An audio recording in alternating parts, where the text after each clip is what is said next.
బీజేపీలోకి బీఆర్ఎస్ నేతలు ఈ మధ్య 1 by 1 వెళ్ళిపోతూ ఉన్నారు. వెళ్ళిన వాళ్ళకి నిన్న మొన్న జాయిన్ అయిన వాళ్ళకి కూడా టికెట్లు కన్ఫర్మ్ చేస్తోంది బీజేపీ.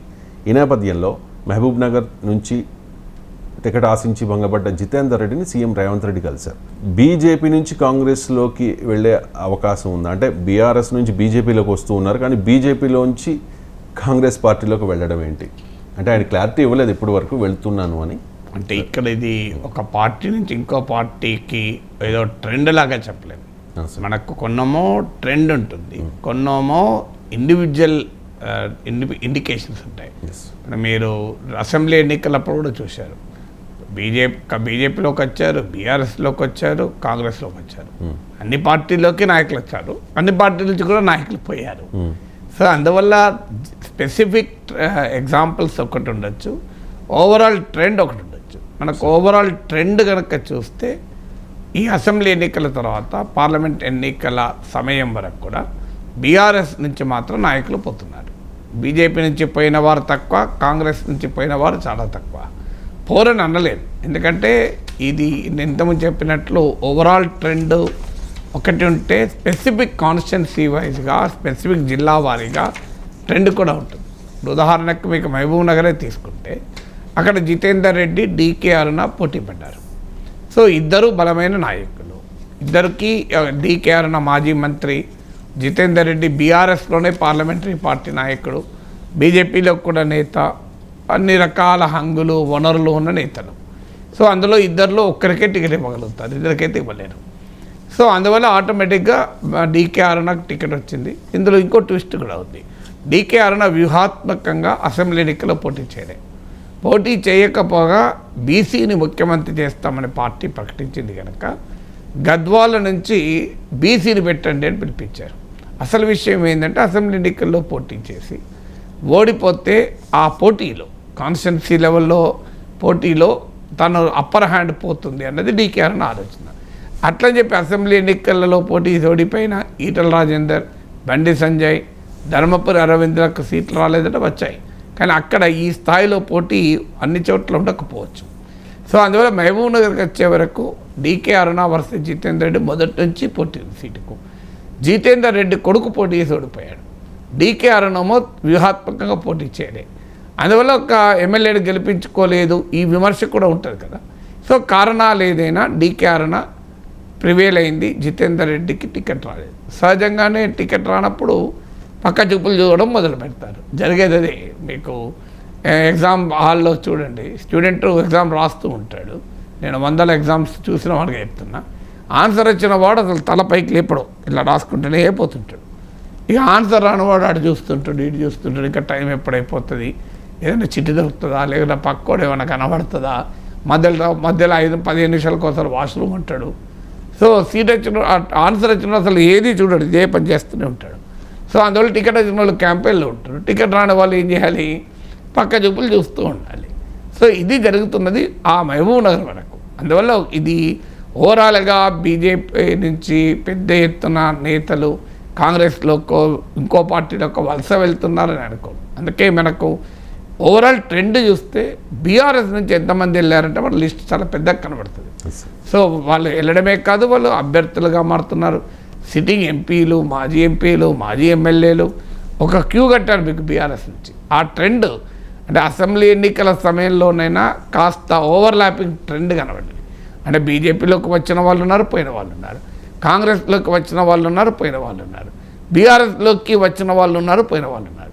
కానీ అసెంబ్లీ ఎన్నికల్లో కూడా మనకు ఎప్పుడైతే బీజేపీ వెనక్కబడింది, బండి సంజయ్ని డ్రాప్ చేశాక ఇక బీజేపీ పోటీగా కేసీఆర్కు ప్రత్యామ్నాయంగా ఉండదు అని వాతావరణం రావడంతో బీజేపీ నుంచి ఎక్కువ మంది కాంగ్రెస్లోకి వెళ్ళారు.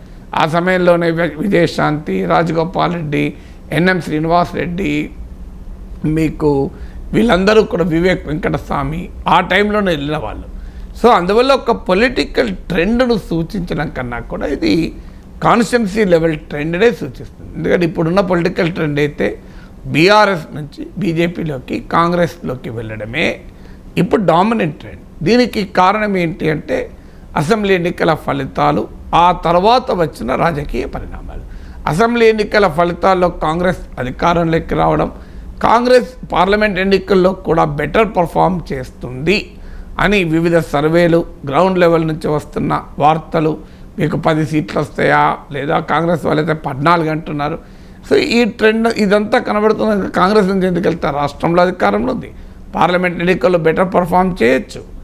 ఏమైనా స్పెసిఫిక్గా ఎక్కడైనా ఒక అభ్యర్థికి సీట్ రాక వ్యతిరేకత ఉంటే కాంగ్రెస్ అధికారం ఉంది కనుక ఏదో రూపంలో ఓ నామినేటెడ్ పదవి రూపంలోనో ఇంకేదన్నా రూపంలో వాళ్ళని అకామిడేట్ చేస్తుంటారు. మీకు ఉదాహరణకు సికింద్రాబాద్లో అనిల్ కుమార్ యాదవ్కు రామ్మోహన్ కుటుంబానికి మధ్య పోటీ.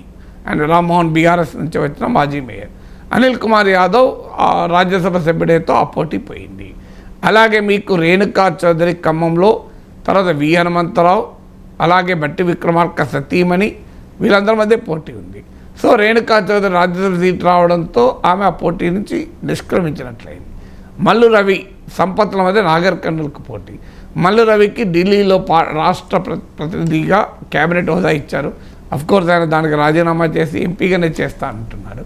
సో అట్లా అధికారం ఉన్నప్పుడు ఏమవుతుందంటే అసంతృప్తుల్ని అకామిడేట్ చేయొచ్చు.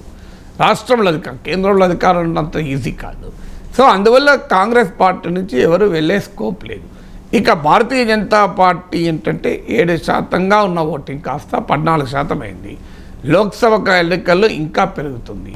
2029 నాటికి ఒక బలమైన ప్రత్యామ్నాయ శక్తిగా ఎదిగే అవకాశాలు కనబడుతున్నాయి. దేశంలో మళ్ళీ అధికారంలోకి వచ్చే వాతావరణం కనబడుతుంది. అందువల్ల కాంగ్రెస్ కానప్పుడు నెక్స్ట్ ప్రియారిటీ, కాంగ్రెస్లో వేకెన్సీ లేనప్పుడు ఏం ప్రియారిటీ? ఆటోమేటిక్గా మనకు ఓ కాలేజీలో టాప్ కాలేజీలో సీట్ రాకపోతే, ఉస్మానియాలో మెడిసిన్ రాకపోతే గాంధీలో సీట్ రాకపోతే ఇంకో కాలేజు, ఇలా మనకు లిస్ట్ ఉంటుంది. సో ఐఐటి బాంబేలో రాకపోతే చెన్నైలో, ఎలక్ట్రానిక్ రాకపోతే ఇంకో సీటు, ఇలా ప్రియారిటీ పెట్టుకుంటారు రాజకీయ నాయకులు ఇక్కడ. అందువల్ల కాంగ్రెస్ పార్టీలో వేకెన్సీ లేకపోతే బీజేపీలో చేరుతారు. ఇప్పుడు బీజేపీకి ఆటోమేటిక్గా బలం పెరుగుతోంది కనుక, దేశంలో అధికారం కనుక. ఇక మూడవ పార్టీ కాంగ్రెస్. బీఆర్ఎస్ రాష్ట్రంలో ఓడిపోయింది, కేంద్రంలో పాత్ర పోషించే వాతావరణం లేదు, పార్లమెంట్ ఎన్నికల్లో గణనీయమైన సీట్లు కాదు, గౌరవప్రదమైన సీట్లు తెచ్చుకుంటారా అన్నది ప్రశ్నార్థకమైంది. పార్టీలో నాయకులు ఉండడం లేదు, క్షేత్రస్థాయిలో భూమి కదిలిపోతుంది. ఇప్పటికిప్పుడైతే రివైవల్ సిగ్నల్స్ లేవు. రేపు రివైవల్ కాదు అని నేను అనడం లేదు. ఏ రాజకీయ పార్టీ, అందులో బీఆర్ఎస్ లాంటి పార్టీ రివైవ్ కాదు అని కంక్లూజన్కి రావడం కరెక్ట్ కాదు. కానీ as of today revival signals లేవు. పోగా ఓటింగ్ను కోల్పోయే వాతావరణం కనబడుతుంది. అందుకే బీఆర్ఎస్లోకి ఎవరు రావడము లేదు, పోవడమే ఉంది. ఎవరన్నా వస్తే అక్కడ కూడా ఒకటో ఇద్దరు వస్తే రావచ్చేమో. కానీ అందువల్ల ఓవరాల్ ట్రెండ్ ఇలా ఉంది. ఈ ట్రెండ్లో భాగంగా జితేందర్ రెడ్డి వ్యవహారాన్ని చూడాలి. ఇది జిల్లా స్పెసిఫిక్ పరిణామమే తప్ప బీజేపీ నుంచి నేతలందరూ పొలో అంటూ కాంగ్రెస్లోకి పోతున్నారనుకుంటే పొరపాటు. ఇక జితేందర్ రెడ్డికి బలమున్న నేత, అందువల్ల ఆయనకు అన్ని రకాల వనరులున్న నేత. సహజంగా తను వస్తే కాంగ్రెస్లో మహబూబ్ నగర్లు గెలిపించుకోవడానికి ఉపయోగపడుతుంది. అందువల్ల సీఎం రేవంత్ రెడ్డి ప్రత్యక్షంగా వెళ్ళి జితేందర్ రెడ్డిని కలిసి వచ్చారు. వట్టిగానే ఎందుకు కలుస్తారు? ఆయన బీజేపీలో ఉండదలుచుకుంటే బీజేపీలో సీట్ రానందుకు కాంగ్రెస్ ముఖ్యమంత్రి వచ్చి ఆవేదన వ్యక్తం చేస్తారు. ఎక్కడైనా బీజేపీలో సీట్ రాకపోతే బీజేపీ నాయకులు వచ్చి ఆవేదన వ్యక్తం చేస్తారు తప్ప కాంగ్రెస్ నాయకులు వచ్చి ఎందుకు ఆవేదన వ్యక్తం చేస్తారు? అది అయ్యే పనే కాదు కదా. సో అందువల్ల బీజేపీ నాయకుడికి బీజేపీలో టికెట్ రాకపోతే కాంగ్రెస్ ముఖ్యమంత్రి వచ్చి ఎప్పుడు కూడా ఆవేదన వ్యక్తం చేయడం. సో బీజేపీలో నీ టికెట్ రాలేదు కదా మిత్రమా వస్తావా అని. అందులో మహబూబ్ నగర్ జిల్లా ఇద్దరు ఉమ్మడి మహబూబ్ నగర్ జిల్లా నేతలు, ముఖ్యమంత్రి రేవంత్ రెడ్డికి జితేందర్ రెడ్డి వ్యక్తిగతంగా కూడా బాగా తెలుసు. అందువల్ల ఆహ్వానించాడు. వెళ్తాడా, వెళ్ళడా, సహకరిస్తాడా, ఈ లోపల బీజేపీ నేతల రంగంలో దూకి ఏం చేస్తారు, ఇవన్నీ is a matter of speculation. But డెఫినెట్గా జితేందర్ రెడ్డిని జూపల్లి కృష్ణ అన్నట్టు ఆహ్వానించడానికి రేవంత్ రెడ్డి వెళ్ళాడు.